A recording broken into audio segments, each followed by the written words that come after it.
El agua, fuente de vida para quienes habitamos el planeta Tierra.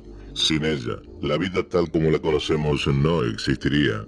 Presente mayoritariamente en forma líquida, pero pudiendo hallársela en forma sólida y gaseosa, denominada hielo y vapor, respectivamente.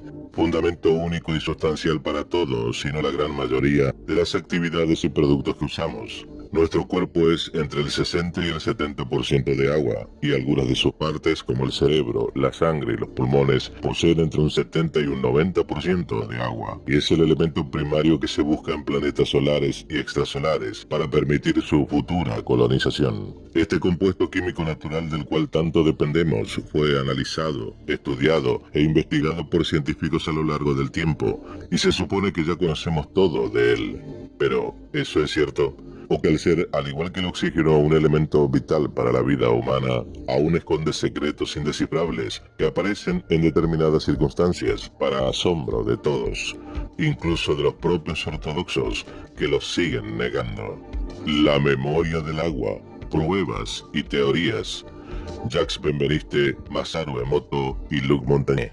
El experimento fue singular como pocos.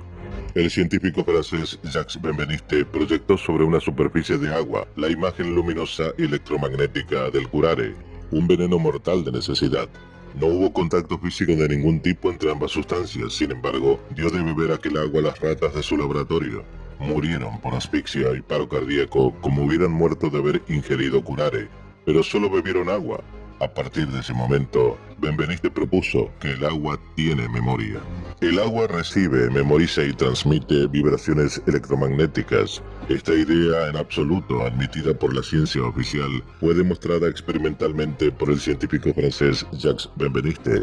Gracias a la experimentación demostró que cada molécula de agua es, al poseer polo negativo y positivo, un pequeño imán que tiene la capacidad de adherirse a otras formando grupos. Estas estructuras, muy delicadas y sensibles a las influencias vibratorias, almacenan un registro al que nuestro protagonista de hoy llamó memoria del agua. La capacidad del agua para ser afectada por las vibraciones está estrechamente relacionada con la homeopatía, una terapia alternativa basada en el principio de que una sustancia incluso diluida hasta desaparecer no pierde sus propiedades curativas. Cuando se ingiere un remedio homeopático, el cuerpo asume las propiedades originales del producto y el paciente responde como si se tratara de la sustancia empleada para preparar el remedio. En 1988, este fenómeno fue demostrado por Benveniste y su equipo bajo condiciones estrictamente controladas, como posteriormente contrastaron investigadores de 5 universidades diferentes. Sus experimentos demostraron la eficacia de la homeopatía, un hecho que aunque comprobado no ha podido todavía explicarse. Para Benveniste, las propiedades curativas de las terapias naturales residen precisamente en la memoria del agua. El 30 de junio de 1988, la conocida revista científica Nature publicó un artículo firmado por 3 estudiosos de diversas nacionalidades, en el cual se confirmaba el principio básico de la homeopatía, que las sustancias diluidas en dosis infinitesimales presentan acción terapéutica. Esto significa que el agua tiene memoria y que cualquier sustancia que entre en contacto con ella dejará una especie de señal que modificará el campo electromagnético de algunas moléculas de agua. Todo acabó complicándose un mes después cuando el director de Nature, John Maddox, publicó un nuevo artículo bajo la condición de que un equipo independiente compuesto por él y 2 investigadores de supuestos fraudes insólitos como Walter Stewart y el conocido mago James Randi presenciaran la repetición de los experimentos. Los resultados, lógicamente, ya no fueron tan favorables. El apaño de Maddox marginó al investigador francés, quien además tuvo que escuchar graves acusaciones. Una de ellas apuntaba a Boiron, una empresa homeopática gala que presuntamente habría financiado los estudios de Benveniste. Las sospechas desataron un grave escándalo científico, que acabó con la clausura del laboratorio de inmunofarmacología de Benveniste. No obstante, prosiguió con sus investigaciones como director de una entidad privada, el Laboratorio de Biología Digital en Clamart, Francia. Antes de fallecer, afirmó que sus últimos descubrimientos se demostraron que la memoria del agua podría ser transmitido incluso por internet, mediante el correo electrónico. En una conferencia en la Universidad de Cambridge, Inglaterra, Benveniste aseguró que los efectos específicos de las moléculas activas biológicamente pueden ser grabadas y digitalizadas mediante una tarjeta de sonido de una computadora. Después, pulsando una tecla, estas señales pueden enviarse por todo el planeta gracias a Internet, activándose sus cualidades al reproducir las grabaciones. Sería algo parecido a escuchar música, decía. Oímos un sonido y experimentamos emociones. Como ejemplo, el investigador francés habla de la adrenalina producida durante un ataque de ira. Sus moléculas provocan una cadena de sucesos biológicos que hacen que los vasos sanguíneos se contraigan. Los biólogos opinan que esta sustancia actúa como un transmisor molecular de señales, pero Benveniste pone una interrogante al asunto. ¿Cuál es la naturaleza de la señal y el mecanismo mediante el cual las moléculas de adrenalina seleccionan unos receptores y no otros? ¿Y por qué es tan rápido este proceso? En su opinión, si la causa de estos sucesos bioquímicos es fortuita, sus efectos tardarían más en concretarse. Basa su explicación en una analogía musical. Dos cuerdas en vibración con una frecuencia parecida producirán una pulsación que aumentaría a medida que las dos frecuencias se acercan. Cuando se igualan, la pulsación desaparece. Un proceso similar a cuando los músicos afinan sus instrumentos. Trasladados estos conceptos al mundo de las moléculas compuestas de átomos que vibran continuamente, Benveniste descubrió que emiten pulsaciones audibles que pueden ser detectadas y grabadas, y que son capaces tanto de transmitir esa información como de recibir otras similares. Así, la transmisión específica de un género molecular será captada por otro. A este hecho Benveniste le llama fenómeno de coincidencia de transmisión y recepción. En otras palabras, las moléculas emiten una serie de sonidos que en sí mismos provocan unas consecuencias biológicas con propiedades curativas. Benveniste aseguraba que ya había comprobado cómo estos sonidos enviados por Internet provocaban una serie de consecuencias biológicas. En opinión del científico francés, sus hallazgos podrían revolucionar el futuro de la homeopatía. La señal molecular del agua, una vez establecido su origen electromagnético, podrá ser enumerable, graduable, modificable, transmitible a distancia y reproducible hasta el infinito. Estos resultados revolucionarán la biología y la medicina hasta el punto de que comprendamos la influencia de los campos electromagnéticos sobre la materia viva. Pero la memoria del agua también nos muestra cómo nuestras propias intenciones podrían alterar el mundo material. Y esto ha sido demostrado por el Dr. Masaru Emoto. Este investigador japonés, a través de experimentos, demostró también, al igual que Benveniste, que los pensamientos y emociones humanas, incluso el sonido, pueden alterar dramáticamente la estructura molecular del agua o en la que ésta cristaliza. Durante la década de los 90, Emoto realizó una serie de experimentos para observar el efecto físico de las palabras, oraciones, música y ambiente en la estructura cristalina del agua. Tomó muestras de agua de varias fuentes, congeló unas pocas gotas para que pudieran formar estructuras cristalinas, las examinó bajo un microscopio de campo oscuro y las fotografió. De las imágenes que obtuvo, llegó la confirmación a su sorprendente hipótesis. Las muestras de agua corriente de grandes urbes presentaban una estructura de cristalización muy tosca, mientras que muestras de agua de manantiales ofrecían cristales de una gran belleza. Comprobó que el efecto de las emociones, las ideas, las palabras y la música sobre las moléculas del agua tenían consecuencia. La ciencia de cymatics o la cimática en el agua ilustraba que cuando las frecuencias de sonido se movían a través de un método particular, como el agua, el aire o la arena, alteraba directamente la estructura física de la materia. En uno de sus experimentos, tomó 2 frascos de agua, en uno de ellos puso una etiqueta con la palabra odio, en el otro frasco puso la palabra amor. Sorprendentemente, el agua etiquetada con odio se descompuso mucho antes de la que estaba etiquetada con amor, y al fotografiar sus cristales congelados, comprobó que los unos eran bellos y armónicos, y los otros irregulares y deformes.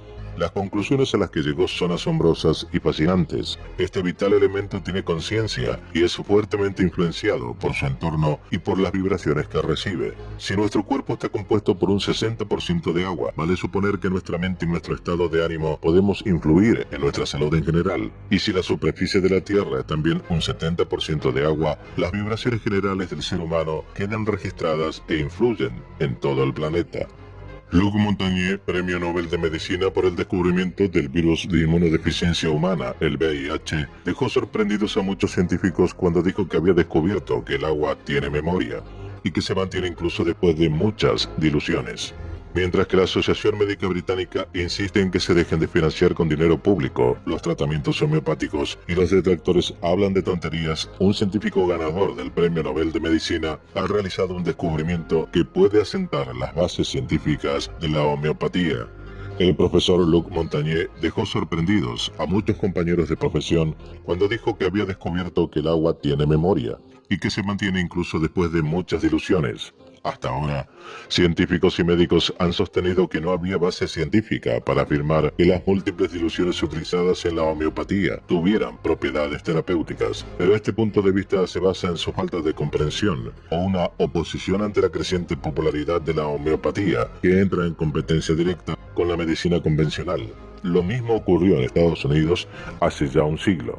En palabras de Luc Montagnier, no puedo afirmar que la homeopatía tenga razón en todo. Lo que sí puedo decir es que las ultradiluciones utilizadas en la homeopatía tienen efectos.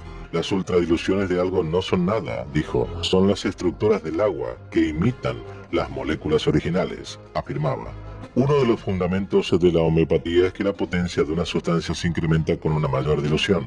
Montagnier descubrió que las soluciones que contienen ADN de un virus o de bacterias emiten ondas de radio de baja frecuencia y que tales ondas influyen en las moléculas de agua que se encuentran en su entorno, presentando entonces estructuras organizadas. Estas moléculas organizadas emiten ondas a su vez, y Montagnier ha encontrado que estas ondas se siguen emitiendo, incluso después de haberse diluido muchas veces. Quizás para nosotros, los no entendidos en la materia, esto no significa nada, pero para un científico puede sugerir que sea la base científica de la homeopatía, tan vapuleada en los últimos tiempos, y por lo que Jacques Benveniste murió sin que se reconozca su descubrimiento. En Gran Bretaña, por ejemplo, se estima que el mercado de la homeopatía, que es cubierta por el gobierno, crece en torno a un 20% anual. Más de 30 millones de personas en Europa utilizan la medicina homeopática. El príncipe Carlos de Inglaterra utiliza la homeopatía, y el médico de la familia real inglesa siempre ha sido un médico homeópata, desde finales del 1800. La homeopatía también está ganando popularidad en Estados Unidos y es mucho más popular en otros lugares del mundo. En la India, por ejemplo, unas 130 millones de personas la utilizan. En Brasil, la homeopatía está reconocida como especialidad médica y unos 15.000 médicos están certificados como especialistas homeopáticos. Brian Josephson decía, las críticas en torno a la cantidad extremadamente pequeña de las moléculas de soluto presentes en la solución después de que han sido diluidas repetidamente no vienen al caso, ya que los defensores de los remedios homeopáticos atribuyen sus efectos no a las moléculas presentes en el agua, sino a las modificaciones de la estructura del agua, afirmaba. La segunda mitad del siglo XIX es la época de mayor apogeo de la homeopatía en Estados Unidos. En aquella época, los médicos difícilmente competían con ellos. En 1902, los médicos homeópatas obtuvieron 7 veces más ingresos que los alópatas y había unos 15.000 médicos homeópatas en Estados Unidos. Durante la epidemia de cólera de 1849, los homeópatas de Cincinnati, por ejemplo, llevaron un control de los enfermos, pudiéndose comprobar que solo el 3% de sus pacientes murieron, mientras que la medicina alopática registró peores datos, de 16 a 20 veces más. Muchas personas han elegido a la homeopatía como terapia en la historia, entre ellas varios presidentes de Estados Unidos y escritores como Emerson, Mark Twain, Goethe y George Bernard Shaw, por nombrar solo algunos. Luc Montagnier afirmó, lo que hemos encontrado es que el ADN produce cambios estructurales en el agua que persisten en las ultradiluciones y que conducen a la producción de señales electromagnéticas en resonancia. Las señales de alta densidad provienen del ADN bacteriano y viral. Me han dicho algunas personas que han reproducido los resultados de Benveniste, pero que tienen miedo a publicarlos debido al error intelectual que ejercen ciertas personas que no lo entienden, afirmaba.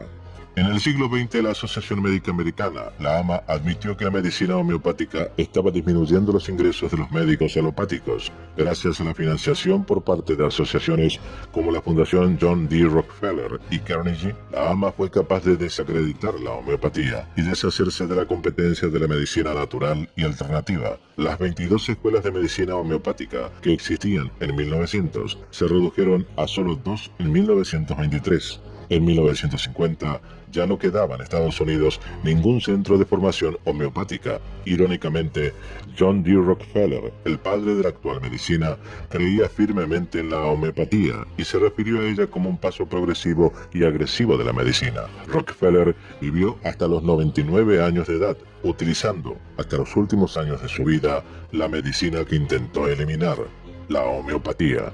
Montagnier concluye señalando cuando se le preguntó si le preocupa adentrarse en la pseudociencia, y contesta, no, porque no es una pseudociencia, no es charlatanería. Estos son fenómenos reales que merecen mayor estudio.